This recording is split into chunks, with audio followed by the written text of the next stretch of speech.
Hello दोस्तों, सभी भाइयों बहनों को राम राम। दोस्तों आज हम बात करेंगे बेड सोल्स के बारे में। जैसे कि आप पता ही है आपको कि बेड सोल्स होना बहुत बड़ी कंडीशंस है आज की। मतलब बहुत सारे पेशेंट को हो ही जाते हैं। आप कितना भी कोशिश करते हैं, ध्यान नहीं रखते हैं। नए नए पेशेंट को इन सब चीज़ों में बिल्कुल भी ध्यान नहीं होता, इन सब चीज़ों के बारे में कि हमें क्या करना चाहिए, कैसे रहना चाहिए, कैसे नहीं रहना चाहिए।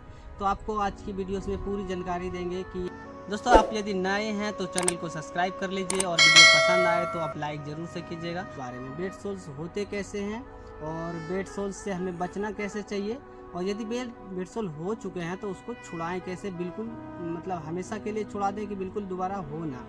तो दोस्तों जैसे कि हमें बेड सोल्स होते हैं, जैसे कि हमारे हिप्स पे ज़्यादा होते हैं, वो हिप्स पे और हमारे स्पाइनल का जो सबसे निचले हिस्से हैं ना उस पे होते हैं। क्योंकि जब हम पीठ के बल लेटे रहते हैं तो हमारे स्पाइनल के सबसे निचले हिस्से में होते हैं, और जब हम बेड पे बिल्कुल लेटे रहते हैं पीठ के बल और हम ज़्यादा से ज़्यादा बैठते हैं तो उस टाइम होता है हमारे हिप्स पे होते हैं। दोनों हिप्स पे हो सकते हैं, लेफ़्ट राइट दोनों पे हो सकते हैं। ये हिप्स का और ये स्पाइनल का सबसे निचले हिस्से में ये बहुत जल्दी हो जाते हैं। यदि आप ध्यान नहीं रखें तो 1 महीने के अंदर अंदर भी हो सकता है आपको। और इनसे हम बचे कैसे दोस्तों, तो इनके बारे में हम बताते हैं।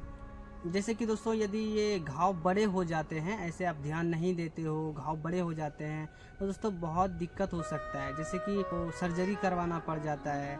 सर्जरी से भी ना हो का जान भी जा सकता है, ये 100% है। यदि आप देखभाल करते हो तो ये कुछ नहीं हो सकता, आपको बेड सोल हो ही नहीं सकता। यदि आप परवाह करते हो, अपने शरीर को अच्छी तरह से देखभाल करते हो तो आपको बेड सोल नहीं हो सकता। तो चलिए हम जानते हैं कि ये बेड सोल्स होते कैसे हैं और इससे कैसे बचा जा सकता है, और ये यदि है तो उसको ख़त्म कैसे किया जा सकता है। दोस्तों आपको पता ही है कि लेटे लेटे होते हैं और स्पाइनल में जल्दी हो जाते हैं और हमारे हिप्स मसल्स में हो जाते हैं। जो मसल्स में होते हैं उन मसल दोस्तों हमारे हिप्स के जो मसल्स हैं, ग्लूटियल्स मसल्स, वो सबसे बड़ी मसल्स है।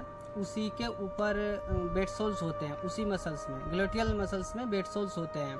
जब हम बैठते हैं, बैठे बैठे हमारे मतलब मसल्स के ऊपर दबाव होते हैं, वही दबाव के कारण उसमें हो जाते हैं बेड सोल्स। पहले तो स्किन मतलब लाल टाइप का होता है, हल्के हल्के लाल टाइप का, और वो बढ़ते जाता है, वही आगे चल के घाव में परिवर्तन हो जाता है, घाव में बदल जाते हैं। तो हम उससे ज़्यादा बैठना नहीं है। जैसे कि हमें उसे छुड़ाना है तो हमें ज़्यादा बैठना नहीं है, हमें ध्यान रखना है कि 30 मिनट 25 मिनट से ज़्यादा ना बैठे।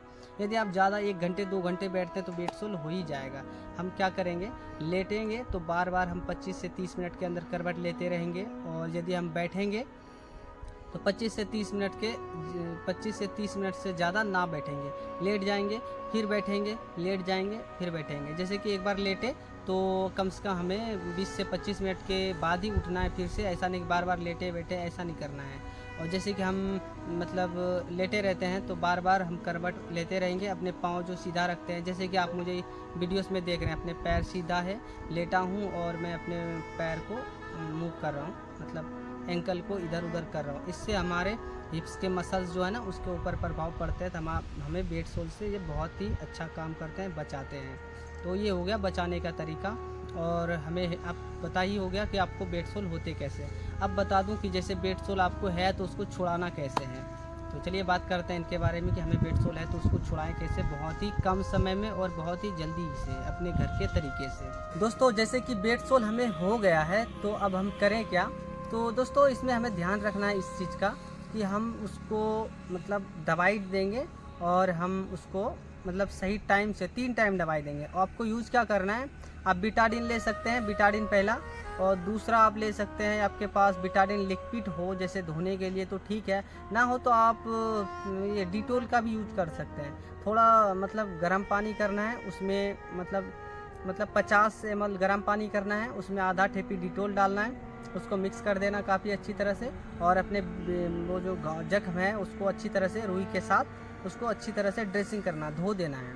धो देने के बाद सुबह में, जैसे सुबह हो तो धो देना है, जैसे कि खा पी करके उसमें दवाई देना है। दवाई देने के बाद आपको धो के 5 मिनट के लिए छोड़ देना है। जैसे कि आप धो लिए तो 5 मिनट हवा लगने दीजिए, उसमें हवा लग जाए तो आप उसमें वो बिटाडिन क्रीम लगाइए।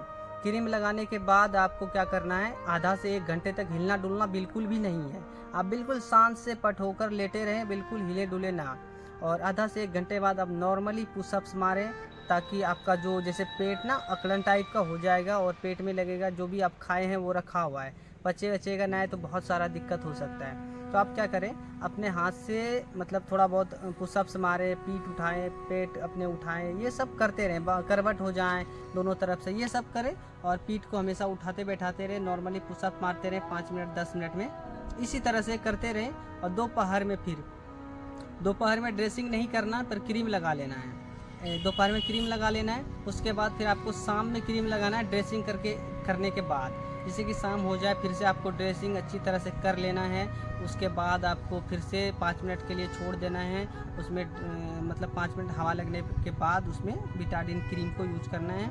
वो लगाने के बाद फिर से आपको 20-25 मिनट 1 घंटे के लिए लेटे रह जाना है और हिलना डुलना नहीं है, क्योंकि आप यदि हिलते डुलते हैं तो आपको जो आप दवाई का यूज किए हैं वो खिसा जाएगा, कपड़े के साथ लग सकता है, ख़राब हो सकता है, तो क्या फ़ायदा मिला आपको। इसी तरह से करें और बैठे बिल्कुल ना, जैसे देखें 20 से 25 दिन तक आप बिल्कुल भी नहीं बैठना है आपको, 20 से 25 दिन तक बिल्कुल नहीं बैठना है। मैं 100% कहता हूँ आपको कि आपका जख्म छूटेगा, क्योंकि मैं इसी तरह से छुड़ाया अपना जख्म को।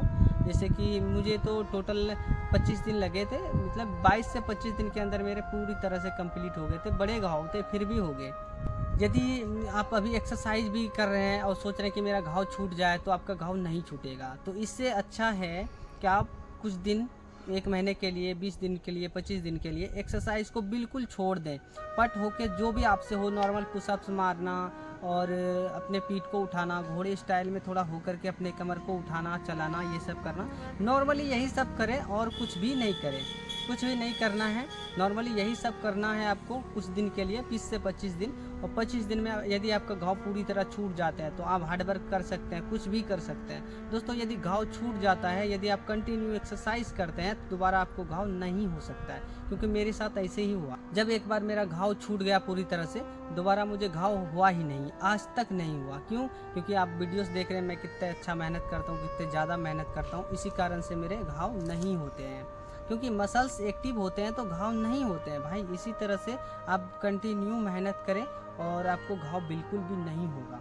तो आपको पता चल गया होगा दोस्तों कि हमें कैसे अपने घाव को छुड़ाना है और कैसे बचाना है और कैसे होते हैं। तीनों के बारे में आपसे हम बताएं कि घाव होते हैं हमारे बैठने, एक ही तरफ से लेटे रहने के कारण, और घाव होते हैं एक ही तरफ से बैठे रहने के कारण। तो ये सब ना करना है, बार बार करवट लेना है।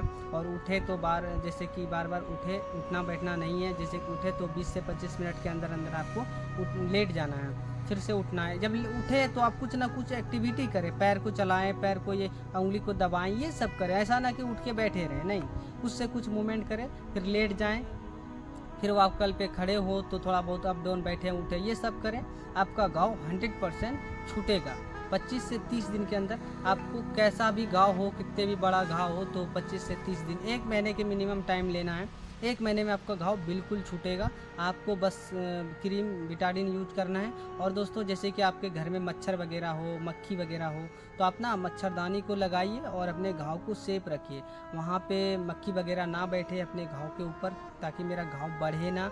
तो इन सब चीज़ों से आपको ध्यान रखना है, तो आपका घाव बहुत ही जल्दी से छूटेगा। तो उम्मीद करता हूँ आपको वीडियोस अच्छा लगा होगा, आपको ये जानकारी अच्छी लगी होगी। तो आप यदि अच्छा लगा हो तो दोस्तों लाइक करना। तो ठीक है दोस्तों, मिलेंगे दूसरे वीडियो में, जब तक के लिए सभी को राम राम।